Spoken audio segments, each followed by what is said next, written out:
Okay, so good morning, my dear students. Welcome to our virtual class for this morning. Before I proceed, may I request everyone to mute your microphone, to avoid unnecessary noise and distractions, and turn off your video as well. And please observe proper behavior during our virtual class. Okay, so I am Maria Ana C. Robles, your online learning coordinator or your OLC. I am one of the faculty members of College of Arts and Sciences at AMA Malolo City, Bulacan. Okay, so for our course code, we have here UGRD Eng 101, Section 1. And this is 21130, Communication Skills 1. And our topic for this morning is narrative writing, okay? Or narration. And for our learning objectives, we have here at the end of the discussion, we will be able to discuss how to write narrative writing, and then identify and explain the different elements of narrative writing, and then give examples of narrative writings. Okay, so let us start by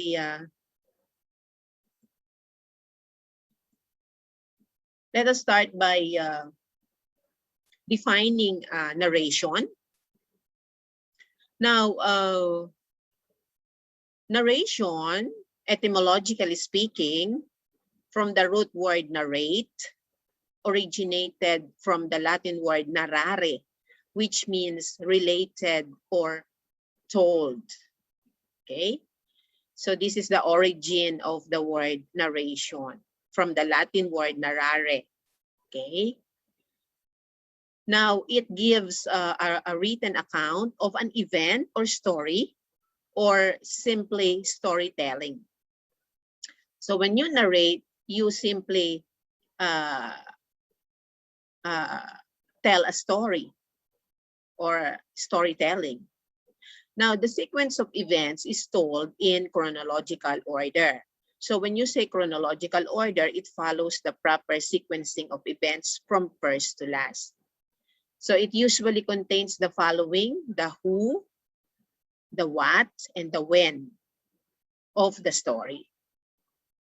Now, a narrative must have a vivid description of details, consistent point of view and verb tense, and a well-defined point or significance. Now, so what is narrative writing? So a narrative is a story containing specific elements that work together to create interest for not only the author, but also for the readers. Now, this type of writing makes the reader feel as if her or she were part of the story, or as if it was being told directly to him or her. Or simply, when you narrate, you are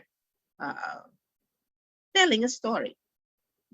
Now, the purpose of this type of writing is to recount a personal or fictional experiences, or to tell a story based on a real or imagined event.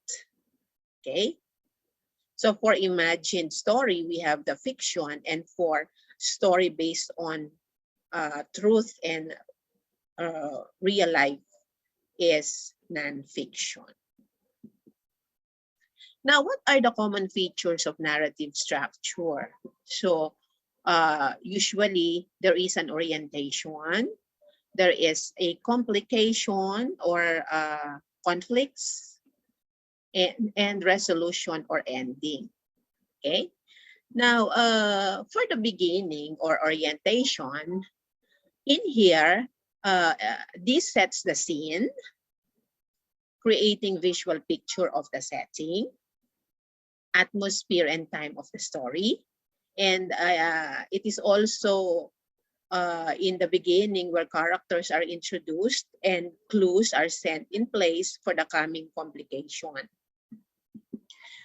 Now, second is events. Okay, events states a series of actions and clues which are set in place for the coming complication. And then we have a problem or complication or conflicts. This is where a problem or complication occurs that affects the setting, time, or characters. Actually, these problems and complications make the story more interesting. Okay. And then we have the resolution and the ending. It is where the problem is solved and the story ends. Okay. And of course, in every story, there is what we call moral lesson. Okay. Moral lesson taken from the storyline. Okay. Usually it can be found at the end of the story, the moral lessons. Now, what are the elements of narrative writing? So, of course, a story should have a plot. It is the who, the what, the where, the when, the why, and how of the narrative writing. Okay, so it is plot has something to do on what the story is all about, the summary of the story, the plot. It is where events unfold as they happen, and this is the frame of the narrative, or it is the story itself. Now, usually the plot has the beginning. Okay, so it is the enticing opening that captures the reader's interest. Okay, and it is where the setting is revealed, main characters are introduced, and conflicts are presented. Okay, now for the middle part, characters attempt to resolve conflicts or problems. It is where the actions or the action progresses sequentially or step by step. Okay, and we have also the climax. Okay, the climax is the turning point of the story. Okay, it reveals the process involved for solving the conflicts. So the readers may wonder if the conflicts will be resolved or not. And then, of course, the end. Okay, so the end tells how the resolution of the conflicts have affected the characters, and new characters, no new characters or plot ideas are introduced in the end, because it is already the denouement or the end part. And theme or message are understood by the reader. Okay, so that is the plot structure of narrative writing. So another element is the characters. So characters can be people, can be animals, or inanimate objects who are affected by the actions of the plot, or those who cause certain events in the story. Okay, now characters, whether real or imaginative, should be brought to life through narrative. So if a character is not described well, the story will not be believable. Okay, now so that is characters. And then setting. Now setting is the where and the when the narrative takes place, or it is the where and the when the story takes place. So it allows the reader to visualize the scenes and the characters in those scenes. So although the setting may be clear for the author, he or she must create a picture for the readers, the setting, atmosphere of the story. And then the style. Now, every writer has his own style and technique, okay?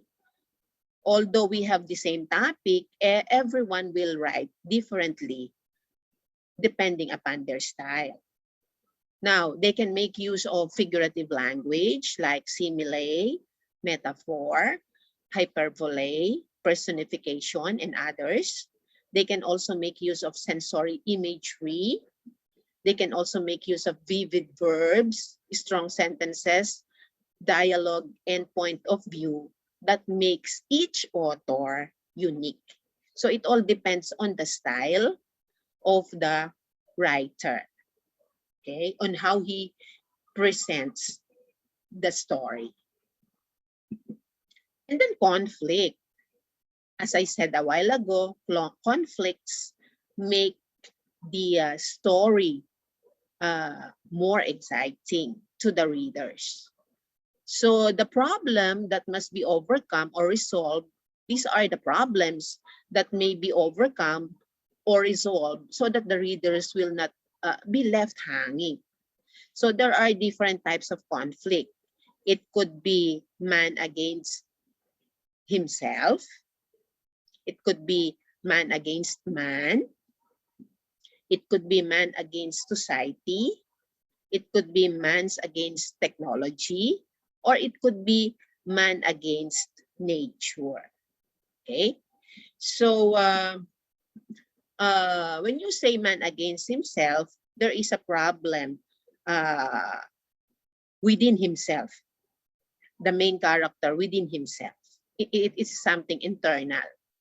And then man against man, it could be from it could be from protagonist to antagonist or vice versa, or man against society, or problems or conflicts brought about by our society, okay, like laws, rules, policies, okay, and then man against technology, okay. If you do not have gadgets, then you have a problem with technology. And then man against nature. So problems brought about by nature like earthquake, rain, storm, COVID-19, okay, virus, okay. So I have here example of man against himself. And let me read it to you. So 1 month ago, Abby was assigned a book to read for a book report. So upon sitting at the computer to work on it, Abby struggled with the decision to do the reading or to surf the web instead. So she felt guilty knowing she should do the work, but was really motivated by her desire to look up new information about her favorite rock band. So in this example, Abby has a problem within herself because instead of working on her book report, he or she is tempted to surf on the internet and look up new information about her favorite rock band. And then man against man. Now Abby and her best friend Megan, okay, man against man. Abby and her best friend Megan are working together on a group project. So Abby did not do any work at all, leaving it all for Megan to do.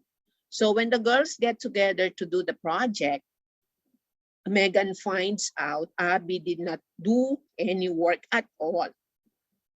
So she becomes angry, yells at Abby, and storms out of the room. So in here, there is a problem between another person, man against man. Abby and Megan. Okay. Now, another one is theme. Another element of narrative writing is theme.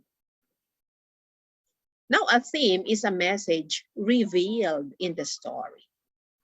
So it may be directly stated, like in a fable where a moral story or moral lesson is told at the conclusion. It may be indirect, leaving the reader to decide the story's message. So there can be more than one theme for a narrative. Okay. So in other words, theme is the uh, message of the story. Okay. What is the story all about? Is it about love? Is it about family? Is it about school life? Is it about horror? Is it horror? Comedy? Okay, so what is the theme? Okay, so another one is the different points of view presented in the story. So when you say different points of view, who is telling the story? So who is telling the story?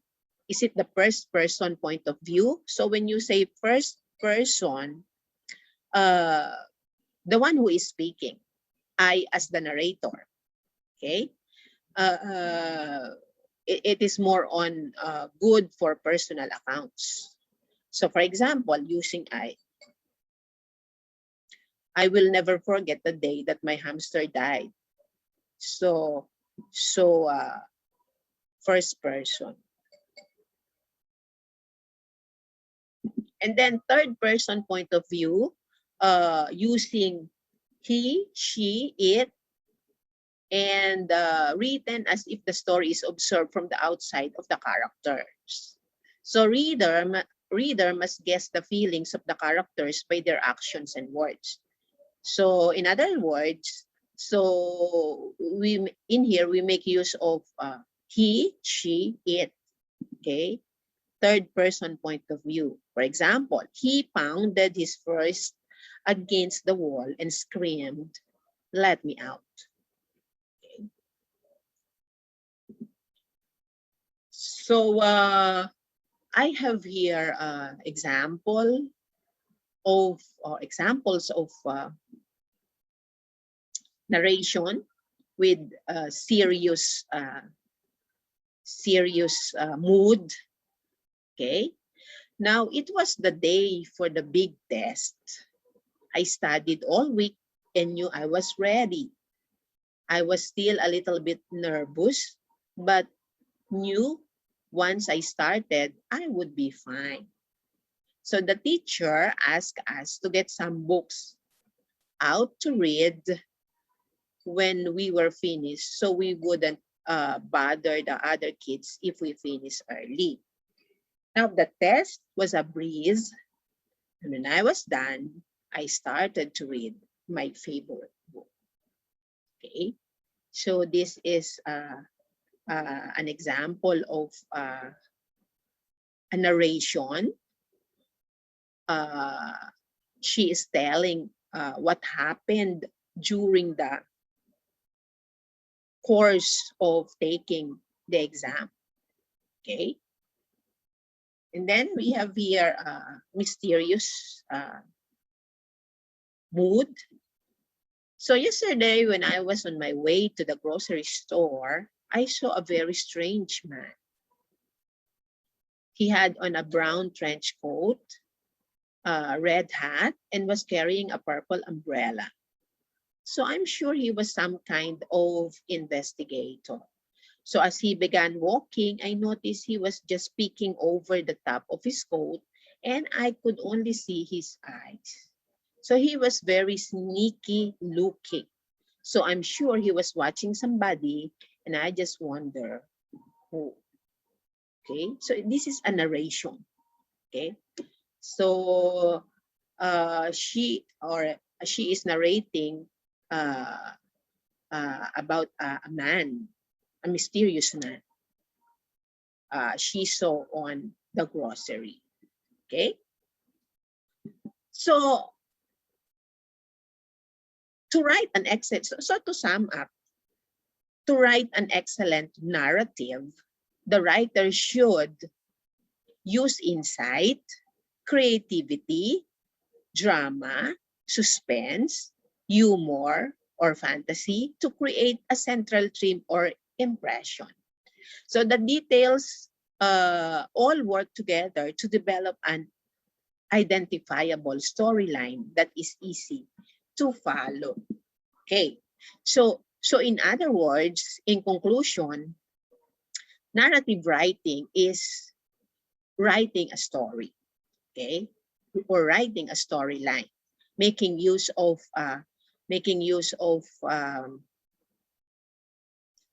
plot, making use of characters, making use of setting, making use of uh, what do you call this one? Conflicts. Story should have conflicts and theme, and making use of point of view of the narrator. Okay, so that concludes our discussion about narrative writing. Thank you for attending our virtual class for this morning. Keep safe, everyone, and God bless us all. Thank you. Thank you, ma'am.